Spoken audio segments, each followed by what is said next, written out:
Welcome back to our third episode of our commentary on Dr. Keller's book, Making Sense of God.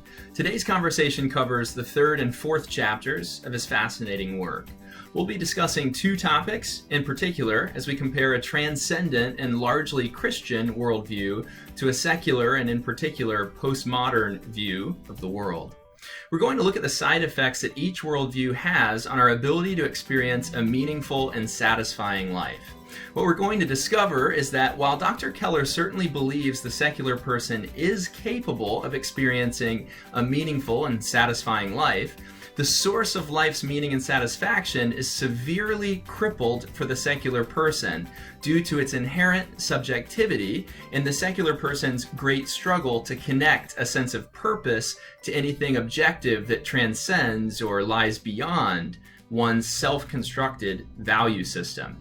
Now, let's get started, beginning first with what Dr. Keller argues is one of the most important questions we ask ourselves and keep returning back to. What is the meaning of my life? This is a question that no human being can avoid asking oneself, but it's also one that's so big and can be so overwhelming, we sometimes experience the temptation to shrug it off or evade it entirely.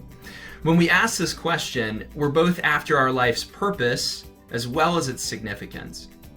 Keller notes that when asked whether they think about the meaning and purpose of life, nearly 3/4 of people across the globe say that they do so often or at least sometimes. Moreover, Dr. Keller indicates that regional variations are actually very small, suggesting that this is not simply a contemporary Western question, rather this is a global question.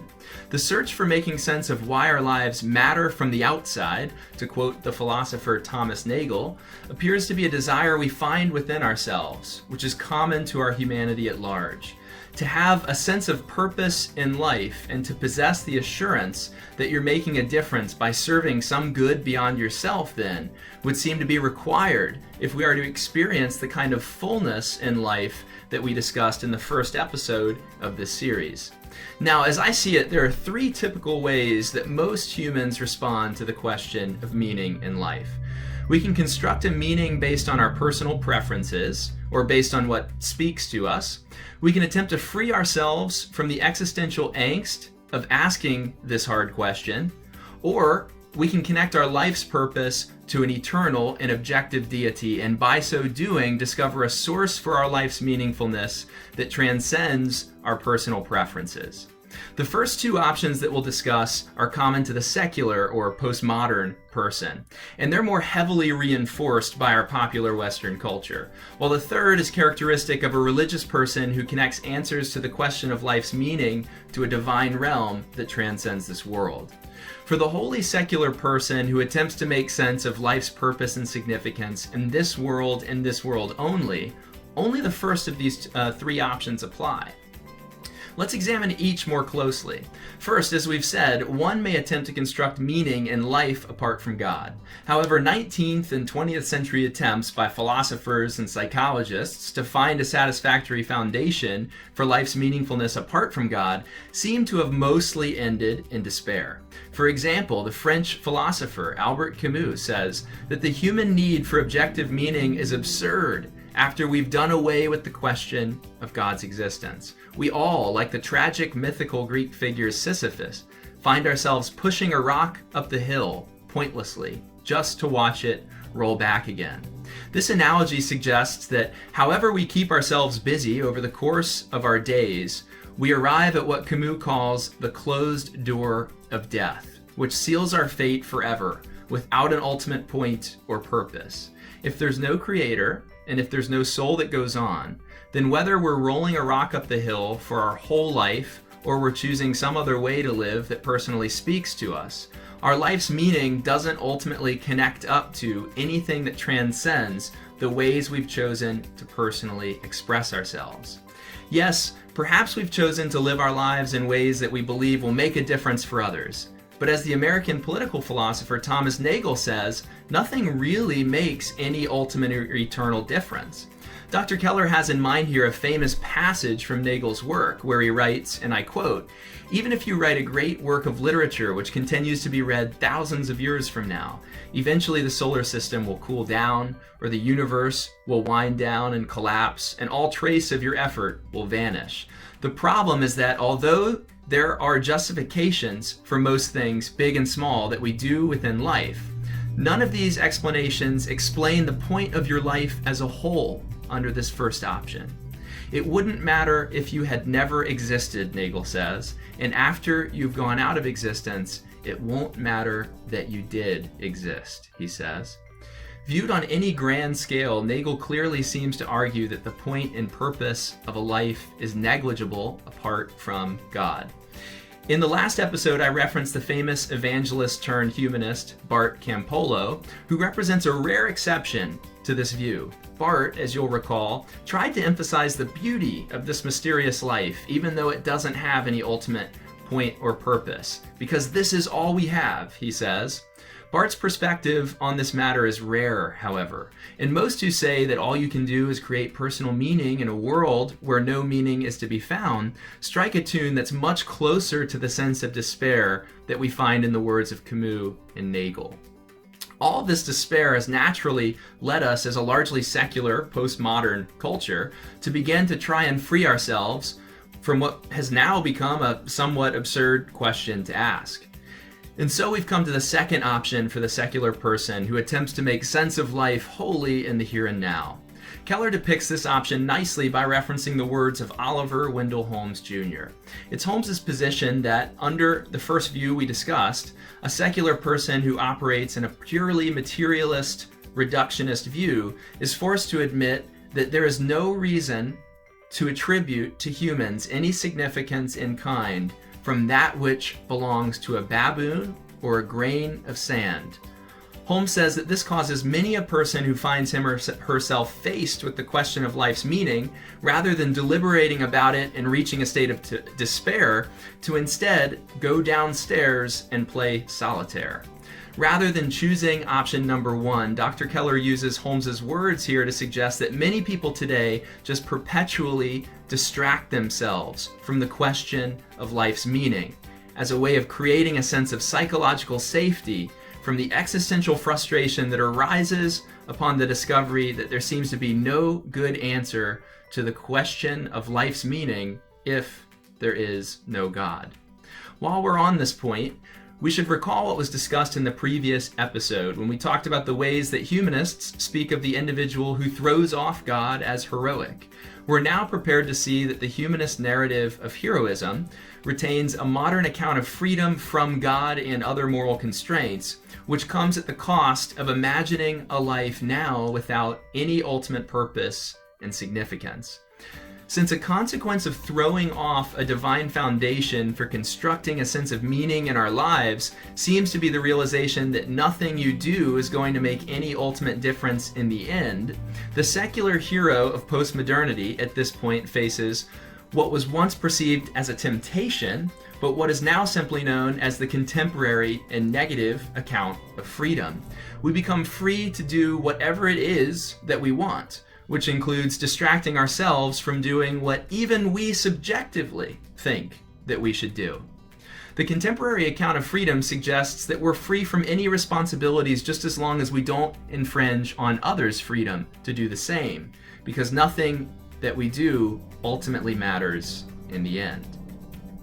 But can a person truly live like this and experience a life of equal fullness in comparison to the person who believes in a unique plan and calling that God has placed on each and every human life? Keller wonders. He denies that this is possible for the secular postmodern person, arguing instead that this definition of freedom is less liberating than our contemporary culture of individualism seems to think that it is. Under option 1 and option 2, Keller argues, you're going to begin to experience the dread or nausea of modernists such as Camus and Nagel. Interestingly enough, in the 4th chapter of Making Sense of God, Dr. Keller recounts a fascinating series of stages by which this dread or nausea comes about for the modern person, living solely for the here and now. The first stage is this. Many of us shirk the beliefs in God that we learned from our exemplars in our youth, perhaps even before our 20s. Having done so, however, we still retain a sense of ignorant optimism that that is, the point and purpose of our life, is still out there, just waiting to be found through our work, the enjoyment of our material comforts, or possibly when we finally settle down to marry. However, most of us live long enough to outgrow this naivete, at which point we become mildly to extremely resentful, believing that our lack of discovering a deeply meaningful and satisfying life is totally the fault of other individuals and social structures that we need to overcome or break down. Now, Keller says, now we become extremely driven, working hard to maintain or advance our position in life. We say things to ourselves like, if only I could beat out that candidate for the promotion. If only I could share my life with him or her. If only I could have enough money to be my own boss and afford that nice house on the water. If only I could play a role in changing the legislation on X in our country. Eventually, living in this world of if-onlys becomes exhausting. We become weary of the fight, and we begin to sense that we're no longer sure we even believe precisely in what it is that we're after. Enter midlife crisis? You guessed it. We start to change things about our lives, still believing that our biggest problem is outside of ourselves. But when the novelty of these changes wears out, the despair really starts to set in. We begin to wonder whether we ever will find whatever it is that we're looking to experience a life of fullness. And slowly, or perhaps rather quickly, we reach a point of despair where our childhood naivete is erased once and for all, and we just start trying to get used to life as it is, Keller says. We find ourselves saying something perhaps much like the author of Ecclesiastes, who writes that the search for something new under the sun to satisfy us is itself absurd. There's not much left to try. There's nothing of ultimate significance to be found in a world that has become detached from any transcendent realm. And so maybe we ourselves begin to either numb our aching hearts with a substance or a material comfort that will distract us, or maybe do as the ancient teachers of the East and detach ourselves from our desires, finding it's the very fact that we're always wanting something that is driving us so insane. But perhaps this is too big of a step. Perhaps this is throwing the baby out with the bathwater, Keller thinks.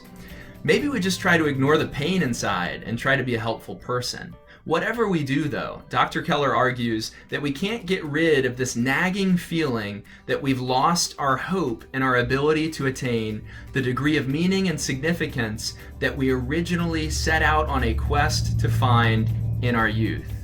If we placed our hope in work, retirement possibly comes before we're ready. If we placed our hope in loved ones, we watch as one by one their fate is sealed 6 feet underground. Does all this sound depressing? Keller intends for it to. Keller does not believe that our contemporary culture has been honest enough with us about the need for a hope that does not fade, and our culture's inability to provide us with that kind of hope under a purely materialist, reductionist worldview. If Dr. Keller's explanation of the first and second option for finding meaning and satisfaction in this life appear reasonable to you, then he wants you to take him up on his third option. Now, we have to remember that Dr. Keller is a Christian pastor, so simply believing in a vague God beyond the clouds that we call out to for help every once in a while will not do for him, and he does not believe it will do for you either.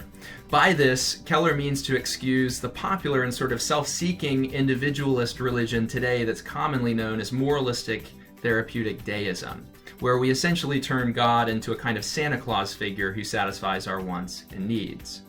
Instead of doing all of that, Dr. Keller wants his readers to fall in love with the God of Abraham. He argues, and I quote, "If you love anything more than this God, you harm the object of your love. You harm yourself, you harm the world around you, and you end up deeply dissatisfied and discontent." Here Keller quotes the famous words of St. Augustine, who upon reaching a state of despair cries out to God and says that he now knows his heart is restless until it rests in God. In closing, what's so interesting about Dr. Keller's position is the extent to which people who do not believe what Dr. Keller believes still affirm that nothing else other than this kind of God will do, that nothing else other than this kind of God will ultimately satisfy us. Actually, the words of St. Augustine sound much like the words of the beloved humanist, the late humanist David Foster Wallace, who shortly before taking his own life said, and again I quote, "Here's something interesting about adult life. In the daily trenches of it, there's no such thing as atheism. There's no such thing as not worshiping. Everybody worships. The only choice we get," Wallace says, "is what we choose to worship.